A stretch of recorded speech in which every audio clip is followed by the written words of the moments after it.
کہ یوسف علیہ الصلاۃ والسلام کی طرف زلیخا اس کا نام کسی حدیث میں نہیں ہے، آسمانی کتابوں میں ہے، صحیح بھی ہو سکتا ہے غلط بھی ہو سکتا ہے، لیکن فی الحال ہم اس کو زلیخا ہی کہیں گے کیونکہ بار بار عزیز مصر کی بیوی اتنا لمبا پڑھنا مشکل ہوتا ہے.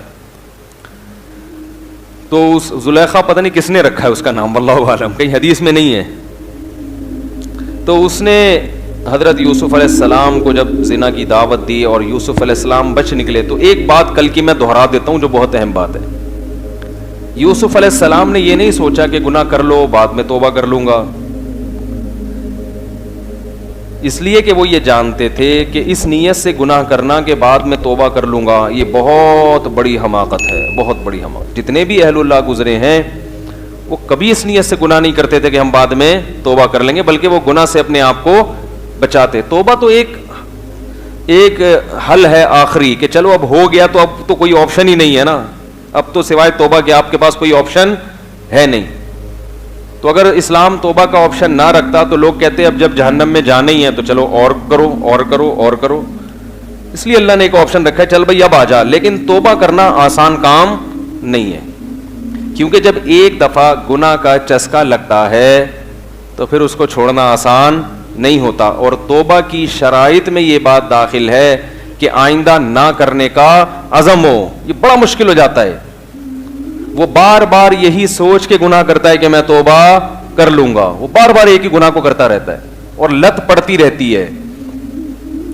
بالکل اس کی مثال ایسے ہے جو ہیروئن چی اور چرسی ہوتے ہیں، وہ اس لیے تھوڑی پیتے ہیں کہ ہمیشہ پیتے رہیں گے. ہیروئن چی پہلی دفعہ ہیروئن پیتا ہے کہ ٹرائی کرنے میں کوئی حرج نہیں ہے، اور اس کے بعد پھر میں نے ہیروئن چیوں کو دیکھا ہے بعض دفعہ توبہ کر لیتے ہیں، علاج ہو جاتا ہے، دوبارہ صحت مل جاتی ہے، پھر جاتے ہیں اس طرف کیونکہ ان کو وہ مزے یاد آ رہے ہوتے ہیں. اس لیے علماء نے لکھا ہے کہ گناہ سے جتنا دور بھاگو اچھا ہے. گناہ کرنے کے بعد اگر چھوٹ بھی جائے نا تو زندگی بھر اس کی یاد انسان کو پریشان کرتی ہے، بار بار دل چاہے گا، دل کی خواہش کو کچلے گا. تو اپنے آپ کو اس ٹینشن میں ڈالے کیوں انسان؟ اور جو نہیں کرتے ان کا دل چاہتا ہی نہیں ہے، وہ عادت ہوتی ہے ان کو، وہ ہنسی خوشی سکون سے زندگی گزارتے. اب دیکھو ہم لوگ الحمدللہ ہیروئن نہیں پیتے، یہاں کتنے لوگ بیٹھے ہوئے ہیں ماشاءاللہ، کبھی کیمرے میں دکھا دیا کرو یار. ایک صاحب نے کمنٹس کیے جو میرے مخالفین میں سے ہیں کہ ان غریبوں کے پاس 2 کیمرے تو ہیں نہیں کہ اس سے پبلک کو دکھا دیں اور باتیں ممبر پہ بیٹھ کے ایسی کرتے. تو کیا کہہ رہا تھا یار؟ ہاں کوئی الحمدللہ ہیروئن تو نہیں پیتا نا، شاید کوئی چرس مرس پیتا ہو، لیکن میرا خیال ہے امید ہے وہ بھی نہیں پیتے ہوں گے، لیکن ہیروئن تو کوئی نہیں پیتا نا. تو اب ہم مطمئن ہیں یا نہیں ہیں؟ اللہ کا شکر ہے ہمیں کبھی خیال بھی نہیں آتا کیونکہ ہم نے اس کا مزہ بھی چکھا ہے ہی نہیں. تو ہماری زندگی بغیر ہیروئن کے اس سکون میں گزر رہی ہے جو ہیروئنچیوں کو ہیروئن پی کے جو سکون ملتا ہے. کیونکہ جب وہ ہیروئن نہیں پیتے تو جسم ہوتا ہے پریشان، اور اس پریشانی کا حل ان کے پاس ہیروئن کے علاوہ کچھ بھی نہیں ہے. تو اب کوئی ہیروئنچی ہیروئن پیے اور پھر توبہ کرنا کتنا مشکل اس کے لیے. توبہ کر لی، 100 میں 1 توبہ کرتا ہے، اور توبہ کر کے پھر اس توبہ پر قائم رہنے والے پھر 100 میں 1. یعنی اگر 1 لاکھ میں 1000 لوگوں نے توبہ کی تو ان 1000 میں سے پھر بہت زیادہ میکسیمم 100 ہوں گے جو توبہ پر قائم رہیں گے، 900 تو چھوڑ دیتے ہیں، توبہ توڑ دیتے ہیں.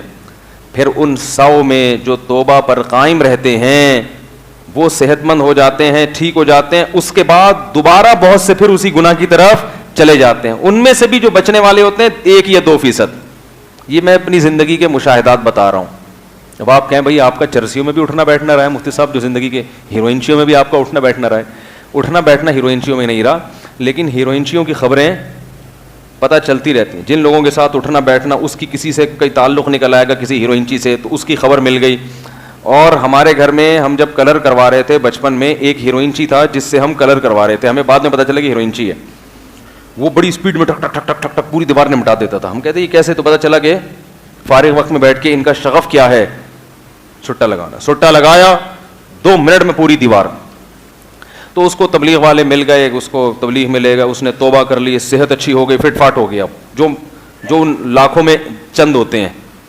ایک دن مجھے اطلاع ملی, مسجد سے اعلان ہوا کہ بھائی اس کا نام تھا اچھے بابو, اس کو لوگ کیا کہتے تھے, اچھے بابو, اس کا نام یہ پڑ گیا تھا, جوان لڑکا تھا.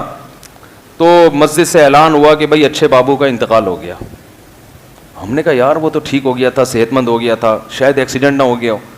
تو میں جنازے میں گیا, پتہ چلا کہ جی دوبارہ اس نے شروع کر دی تھی اور اس دفعہ باڈی برداشت نہیں کر پا, مر گیا. جوانی میں کتنی بدترین موت, کتنی بدترین موت, کتنی بدترین موت. یہ ہے ان لوگوں کا حال جو گناہ کرتے ہیں یہ سوچ کر کے بعد میں توبہ کر لیں گے. تو بھائی نہ کرو, بچاؤ اپنے آپ کو, اچھی سکون والی زندگی گزارو. لوگ کہتے ہیں گورے لائف کو انجوائے کر رہے ہیں, موسیقی سنتے ہیں, تمہاری لائف بور ہے. ہم ان سے کہتے ہیں بھائی ان کو موسیقی سنے بغیر سکون نہیں ملتا, ہمیں موسیقی کے بغیر ہی سکون مل رہا ہوتا ہے. تو ہمیں ان مصنوعی سکون کی ضرورت نہیں ہے.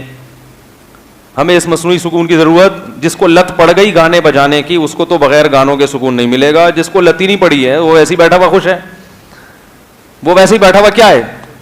ہمارے ایک رشتے دار تھے بڑے ماڈرن, نام نہیں بتاؤں گا کیونکہ وہ پھر سن رہے ہوتے ہیں بعض دفعہ بیان, بولے وہ تم ہمارے سارے خاندان کے راز تم نے فاش کرنا شروع کر دیے.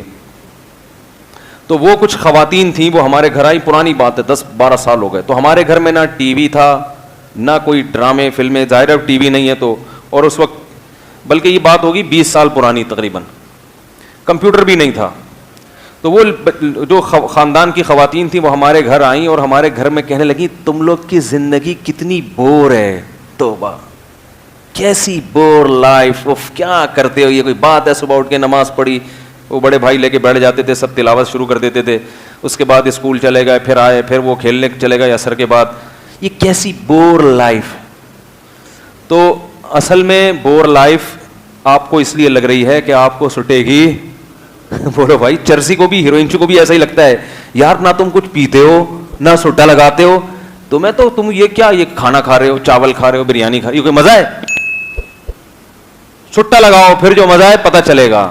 تو اگر ہم ان کی باتوں میں آ کے سٹا لگانا شروع کر دیں تو ہم سے بڑا بے وقوف کوئی ہوگا دنیا میں. تو یاد رکھو اسی طرح گانے بجانے موسیقی اس کا بھی ایک نشہ ہے, زنا کا بھی ایک نشہ ہے. انٹرنیٹ پر فحش بےہودہ فلمیں دیکھنا یہ بھی ایک کیا ہے, ہیروئن سے بدتر نشہ ہے. اس نشے سے اپنے آپ کو دور رکھو, بچا کے رکھو, ہنسی خوشی زندگی گزارو, ایسی پیاری پاکیزہ زندگی. قرآن کہتا ہے فَلَنُحْيِيَنَّهُ حَيَاةً طَيِّبَةً, ہم ایسی زندگی دیں گے جو کیا ہوگی, پاکیزہ. پاکیزہ کا لفظ بتا رہا ہے جیسے میلے کچیلے آدمی کو نہا دھو کے خوشبو لگا کے جو سکون ملتا ہے نا, وہ سکون تمہیں 24 گھنٹے ملے گا, وہ سکون تمہیں 24 گھنٹے ملے گا. تو اس لیے بچائیں, اور دل چاہے تو دل کی خواہشات کو کیا کر دیں, کچل دیں. اس کا دنیا میں بھی فائدہ آخرت میں بھی. دنیا میں فائدہ جیسے یوسف علیہ السلام جن کا واقعہ چل رہا ہے, اپنے آپ کو برائی سے بچایا, اللہ نے دنیا میں بھی نوازا اور قیامت تک ان کا تذکرہ ہوتا رہے گا. اللہ کو وہ شخص بہت پسند ہے جسے زنا کا موقع ملے اور وہ کہہ دے انی اخاف اللہ, مجھے ڈر کس کا ہے, اللہ کا. بہت پسند ہے اللہ کو وہ شخص جسے موقع ملے, کوئی روک ٹوک نہ ہو. نبی صلی اللہ علیہ وسلم نے فرمایا سبعۃ یظلھم اللہ فی ظلہ یوم لا ظل الا ظلہ, 7 آدمی ایسے ہیں جن کو اللہ اپنے سائے میں جگہ دے گا. 7 قسم کے لوگوں کو مجمع سے نکالے گا. آپ کہیں لائن میں لگے ہوئے ہو بل جمع کرانے کے لیے, دھوپ میں کوئی تعلق نظر آ جائے اور وہ آپ کو آنکھ مار کے بلا لے, آ جا یار ادھر بیٹھ جا, میں تیرا بل پہلے جمع کرتا ہوں, کیسی خوشی ہوتی ہے نا. وہ ایک آدمی جو تھا وہ بل جمع کر, لائن لگی ہوئی تھی, بڑی لمبی لائن تھی نا, لوگ بڑے جذباتی ہوتے ہیں لائن میں, ٹینشن میں ہوتے ہیں. تو لمبی دھوپ میں لائن لگی ہوئی, ایک صاحب 3 پیس سوٹ میں آئے, بریف کیس ہاتھ میں لیا اور آگے جا رہے ہیں. اب لوگ اس کی بات سنا ہی نہیں, لوگوں نے پکڑ کے کوٹ دیا کہ ہم بے وقوف ہیں جو اتنی دیر سے یہاں کھڑے ہوئے ہیں, چل پیچھے بھاگ. اب وہ پھر پیچھے, اس کو کچھ سن ہی نہیں رہے, 2-4 تھپڑ لگائے, جذباتی ہوتے ہیں نا لوگ, اس کو پیچھے پھینک دیا. اب وہ پھر آگے آ رہا ہے, پھر پکڑ کے کوٹا لوگوں نے, چل ادھر. اس کی وہ چیخ رہا ہے, سن نہیں رہے, شور اتنا. 3-4 دفعہ ایسے ہوا تو کسی نے کہا بھائی یہ مینیجر ہے, یہ دروازہ کھولے گا تو بل جمع ہوگا. یہ گیٹ کھولے گا, یہ کسی کو بٹھائے گا تو کیا ہوگا, یہی تو بل جمع کرنے والا ہے. تو وہ اتنے جذباتی ہوتے ہیں لوگ کہ کوئی بھی آگے لائن میں جائے لوگوں کو برداشت نہیں ہوتا, وہ خام خواہ میں 3-4 دفعہ طبیعت سے گھٹ گیا. تو اب سوچو یہ دنیا کی لائن ہے, آخرت میں جب حساب و کتاب کے لیے سوا نیزہ سورج ہوگا, سخت گرمی ہوگی, اس وقت اللہ 7 قسم کے لوگوں کو بلائیں گے, تم ادھر چھاؤں میں ادھر آ جاؤ, تم کیوں اتنی دھوپ میں کھڑے ہوئے ہو, تم نے میرے لیے بڑی قربانی دی ہے. تو ان 7 میں ایک وہ شخص ذات امرأۃ ذات حسن و جمال, جسے خوبصورت عورت زنا کی دعوت دے, قال یہ جواب میں کہے انی اخاف اللہ, مجھے اللہ سے ڈر لگتا ہے. کوئی بیماری نہیں ہے, جوانی ہے, صحت ہے, رغبت ہے, مگر رکاوٹ کیا ہے؟ اللہ. عذاب ہے اس کا, آگ ہے جہنم کی. زانی کے لیے بڑی سزا ہے, بہت بڑی سزا ہے. زنا ہلکا جرم نہیں ہے, اتنی بڑی سزا کہ اللہ نے کیا کہا کہ الزانیۃ والزانی فاجلدوا کل واحد منہما 100 جلدہ. زنا کرنے والا مرد ہو یا عورت ہو, چوک پہ کھڑا کر کے دونوں کو 100 کوڑے مارو. اتنا بڑا جرم ہے یہ. اور شادی شدہ ہو تو کیا حکم ہے؟ پتھروں سے مار کے ہلاک کر دو, کہ تمہارے لیے تو حلال راستہ موجود ہے, پتھروں سے مار کے ہلاک کرو اس کو. اس سے بڑی سزا اسلام میں نہیں ہے, تو یہ ہلکا جرم نہیں ہے. تو اسی وجہ سے جتنے بھی لوگ اچھے گزرے ہیں انہوں نے اپنے آپ کو اس برے عمل سے بچانے کی کوشش کی, اور اللہ ہماری نفسیات سے واقف ہیں. اس لیے اللہ نے یہ نہیں فرمایا کہ زنا مت کرو, بلکہ فرمایا لا تقربوا الزنا, زنا کے قریب بھی مت جاؤ. ہر وہ عمل جو تمہیں زنا کے قریب کرتا ہو اس عمل سے دور بھاگو. ایسی جگہوں پہ جانا جہاں فحاشی ہو, آپ کو ڈر ہو کوئی عورت آپ کو دعوت دے سکتی ہے, دور بھاگ جاؤ وہاں سے. اپنے آپ کو آزمائش میں نہیں ڈالو کہ جب دعوت دے گی تو میں بچوں گا تو میرا شمار ان 7 آدمیوں میں ہوگا. دور بھاگو. وہ تو اللہ کی طرف سے کبھی آزمائش آ جائے تو ٹھیک ہے, نہیں تو نہیں بھائی, دور. جان جان کر لڑکیوں کی کالج میں جا کے پڑھاتے ہیں کہ میرا ٹرانسفر ایسی جگہ ہو جائے جہاں, آپ دیکھو انگلش لینگویج سینٹر زیادہ تر کیا ہیں, لڑکے اس لیے پڑھنے آتے ہیں کہ ساتھ میں کیا ہوتی ہیں لڑکیاں. میں نے ایک لینگویج سینٹر والے سے کہا کہ کو ایجوکیشن کو بند کرو, اس نے کہا بند کرو تو پورا ادارہ ہی بند ہو جائے گا, کوئی آتا ہی نہیں ہے. لڑکے اس چکر میں آتے ہیں کہ کون بیٹھی ہوئی ہیں یہاں پہ, لڑکیاں بھی ہیں, ماحول اچھا ہے. اگر صرف لڑکے ہوں تو صرف وہی آئیں گے جن کو پڑھنے کا شوق ہے, اور وہ مارکیٹ میں بہت تھوڑے سے ہیں جن کو پڑھنے کا شوق. ادارے بند ہو جاتے ہیں. تو اپنے آپ کو بچاؤ ان چیزوں سے. اور وہی میں بار بار کہتا ہوں, میں تو لوگ تو مجھے تانے دیتے رہیں گے مگر میں قیامت تک انشاءاللہ بولتا رہوں گا کہ جہاں نکاح کا موقع ملے, نکاح کا موقع ہاتھ سے جانے نہ دو. نکاح کا موقع ملے تو بھائی کیا کرو, آدمی نکاح کرو. بولے بھائی گواہ لے کر آؤ, چلو بھائی نکاح پڑھاؤ. وہ ابا راضی اماں راضی, یہ سب پرانی قصے ہیں. ابا نہیں کبھی بھی راضی نہیں ہوں گے, اماں کبھی بھی راضی نہیں ہوں گی. ان کو پہلے کوشش کرو راضی کرو, نہیں ہوتے تو جاؤ. آپ بہت اچھے ہیں, آپ نے ہم کو پالا پوسا, بہت آپ کی خدمات ہیں, لیکن اللہ اس کے رسول پہلے, کیونکہ اس زمانے میں جو نکاح میں تاخیر کرے گا زنا میں بہت زیادہ چانس ہے اس کا پڑھنے کا, برائیوں میں پڑھنے کا. تو پیغمبروں کی ماں باپ کو چاہیے بچے کے باغی ہونے سے پہلے خود ہی کر دیں. کیا کر دیں؟ اگر وہ کما رہا ہے, نہیں کما رہا تو اگر سمجھدار ہے تو اپنے خرچے پہ کر دیں, سمجھدار نہیں ہے, آپ کو ڈر ہے کہ بالکل ہی پوستی ہو کے نہ پڑ جائے گھر میں, تو پھر اس کو کمانے کا بولیں گے بھائی جیسے ہی کمائے گا تیری انشاءاللہ تیرے خرچے پہ ہم شادی کر دیں گے, ٹھیک ہے. تو یوسف علیہ الصلاۃ والسلام نے اپنے آپ کو بچایا, دروازے کی طرف بھاگے. وہ واقعہ کل میں نے بیان کیا, تفصیل سے دوبارہ نہیں دہراؤں گا.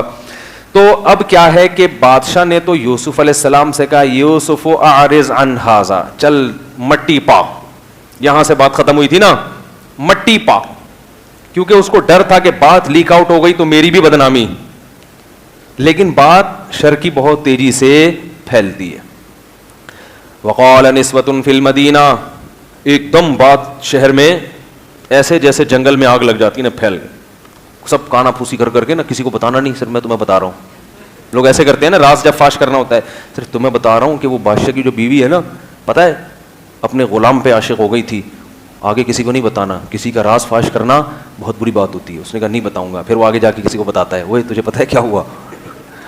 ایسے ہوتے ہوتے کیا ہوتا ہے, پورے ملک میں بات پھیل گئی. جب بات پھیلی ہے وقال نسوۃ فی المدینہ امرأۃ العزیز تراود فتاها عن نفسہ, بادشاہ کی بیوی ہو کے اپنے غلام پہ عاشق ہوتی ہے, کسی رائل فیملی کے شہزادے پہ عاشق ہوتی, بادشاہ جتنا ہینڈسم ہے اسی جیسے کسی ہینڈسم یعنی کوئی بڑے رتبے کا آدمی ہوتا تو عاشق ہوتی, تو سمجھ میں بھی آتا ہے بات, سمجھ میں بھی بات آتی ہے.